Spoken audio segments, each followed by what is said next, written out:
legacy Hyderabad leader yang so no ping pungata mitran itum seha sat kuigan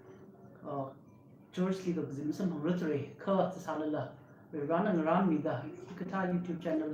we train it with the seha sat kuigan consecutive chung ni say kala itum tongana seha sang the he in relakan hangai rally function po kuyatum sa se satum kikase 1 Thessalonians chapter 5 verse 16 to 18. 1 Thessalonians chapter 5 verse 16 to 18. Rejoice always. Pray because I salala ka khanang zara shoki ji salala. Rally. Atam pungatam jida rally. Potion say rally ngai la kai opti paisa shon say jima the saga ituni ka khanang ka chot kya khali salala. Itum rawi ngai shika really say asa Kazeng lake sak fa pro ho bra no ming le chung khning shi le ko ok twila chi ran ang le da klaya ma tan mi tran hilila ra nana Hyderabad le da klaya tang no chu bin ki nana le shla ka wida mana la ka kita nana pum atam khai shok mi le ka nana lang jing sam mi le ka nali thada ko atam ka pha tam sampang sakhi wang chung khni shi le ye ra psycho ra hi ra nu mi teng te pang sarno ra yak ka pu khang pa atam yak ka khang sha tam hi le fi ra nali pning ong da le ko so nang ra ping chu ku khanang la ka ra ka pi ka pa ma pha wi la ka chi ra ai na pam da nan ni thum le hi le tham tâm mi the lei na nei mi le so mi laka in phalak ai na bra ka khanang ka za kya kho yen la kan mi la la mi lo chi hi ran me sin ko le ye thum pin le la bra ok til ka zat sak shi zat tak le hi wen la kan mi lo kala bra itum Hyderabad le tak le tang no sai ko ri hi wang la ko le ye ran na hili purpose le la ni thumi thamra gai ne thamra mi the vibra itum satra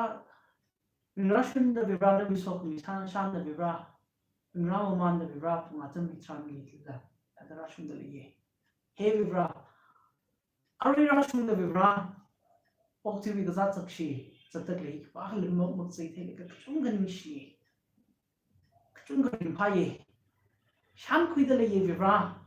he itumi pasakam thana maning ne itumi them thang khmai na maning ne kalabra itumi awon na maning ne khabra ka khanang za mai na kan mi dak le kalab sakam tha le dak le hi bra no wi pang them nei la bra no sok mi ta shu mi ching flow hi nali ma ok thui kalim nali na jang la ko ok thui amirina kan sa ge punga ta ma kan sa ju ti hi bra no mi sin la ko le ko achira shunga kipak lilla ka khnang zalan sung sak nei ka shak zalan ma ba mi nei ning shie vibra ra tak la ye punga chami tram lilla vibra na sok mi ji ta so mi tin fulo ti vibra na mi sin da por le ko no wi sok mi ji sham kui da vibra itum na le a ku ku ya vibra hikta wi ena kan shop hi tram vibra no ya no a khne ti hi no we sok mi mangai ni tum ring da klei ni no we sok mi mangai ni tum ring pha da klei ni ji ra shan kui la ga ning shai le ran na hi sa phung atam ra khu hi wang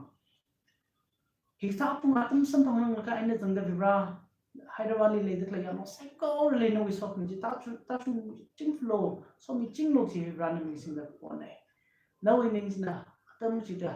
take am te kui khanam khring sa ching no amen Hyderabad le da le tang no ping sai ko ra itum katrin itum ka khanang lam le lak ya ma le lak se ka chi thana cho chang da le ka wa COVID-19 we tang Hyderabad COVID-19 committee the form sai le church executive ka la katam na long executive ka la Hyderabad le da ya kharna ping sang ge tum form sai le hili oja Jasper thumra somaji dali pa me and convener sa la ka le cái chính xác là cho chàng đó lấy cái khả năng đó cả lấy cái thring khép lấy ác lấy tụm chim khura cái này đó cái hàng ram milo itum mi chung hau kita apam na teng teng da mau kita information hi thadam sam pang ga committee rinjil otsa shire chi ba na Ito ka lay lak le ram so ro ti hang ngai ne. Thank you.